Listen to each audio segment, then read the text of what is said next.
आज मी तुमच्यासाठी एक पारंपरिक रेसिपी घेऊन आलेली आहे. आम्ही त्याला पानगी असं म्हणतो. तुम्ही काय म्हणता ते मला नक्की सांगा. ती पळसाच्या पानामध्ये बनवली जाते आणि आपला लोखंडी तवा आणि पळसाच्या पानामध्ये. आमची आजी ही रेसिपी बनवायची, त्यानंतर मम्मी बनवायची आणि मम्मीकडून मी शिकले. अतिशय सोपी, खूप छान लागते, झटपट होणारी. त्याला खूप जास्त काही साहित्य लागत नाही. घरी जे साहित्य असतात त्याचपासून बनवली जाते. तुम्ही बघू शकता इथे.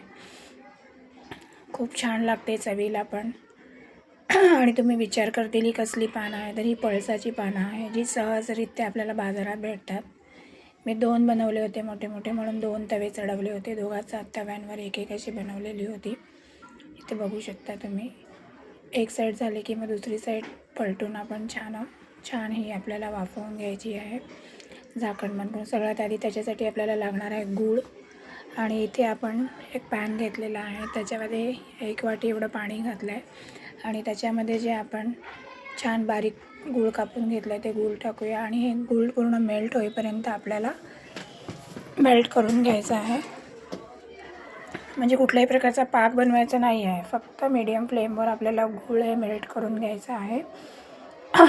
आणि त्यानंतर आपण पुढची प्रोसिजर करणार आहोत. झटपट लवकर होणारी. त्यामध्ये आपण थोडं चवीसाठी वेलची घालणार आहोत, वेलचीची पावडर. गूळ छान आपलं पाणी झालं आहे गुळाचं पूर्ण. मग त्यानंतर आपण त्याच्यामध्ये तांदळाचं पीठ घालणार आहोत.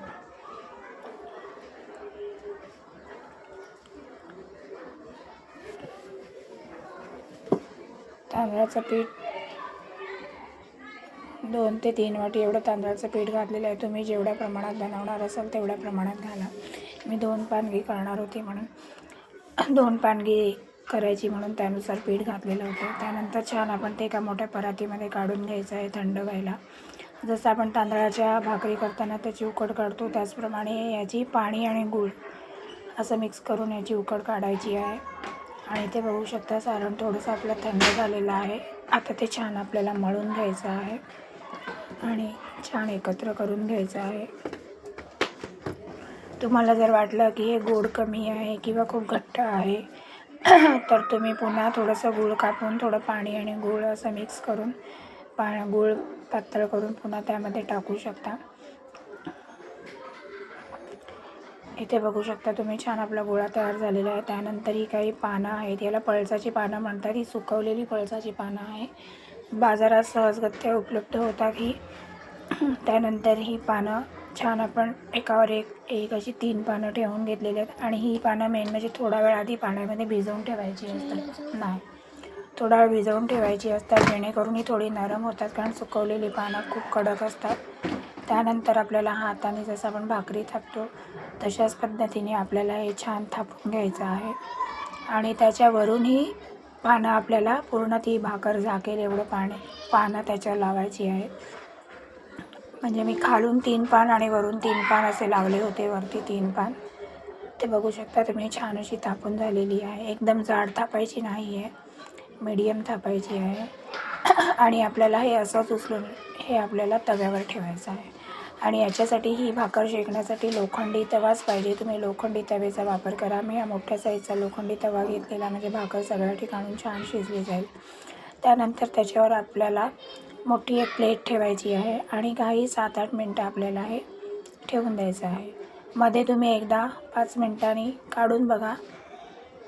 तुम्हाला मी ते पानं काढून दाखवते. पानं तुम्हाला करपलेली दिसतात, अशी पूर्ण पेटलेली, पण भाकर पेटलेली नाही. भाकर छान शिजलेली आहे. ते बघू शकता तुम्ही. एक साईड छान शिजलेली आहे. आता आपण दुसरी साईड शिजवून घेऊया. दुसरी साईड पण बऱ्यापैकी शिजलेली आहे. अशीच आपण पानं लावून वरती आणि खाली. मी 2 तव्यांवर 2 पानगी ठेवले होते की जेणेकरून भूक लागलेली, घरात नाश्ता करायचा होता लवकर म्हणून. ते बघू शकता तुम्ही. खूप सुंदर अशी पानगी आपली तयार झालेली. आणि पानं चिपकतात जी करपलेली ती तुम्ही नंतर काढून टाका. या तव्यावर मी दुसरी पानगी घातली होती, ती सुद्धा छान शिजून झालेली आहे. तुम्ही बघू शकता इथे. मस्त लागते. पारंपरिक अशी रेसिपी आहे. तुम्ही नक्की ट्राय करा आणि तुम्हाला कशी वाटली ते मला सांगा. तुमच्याकडे जो आठवड्याचा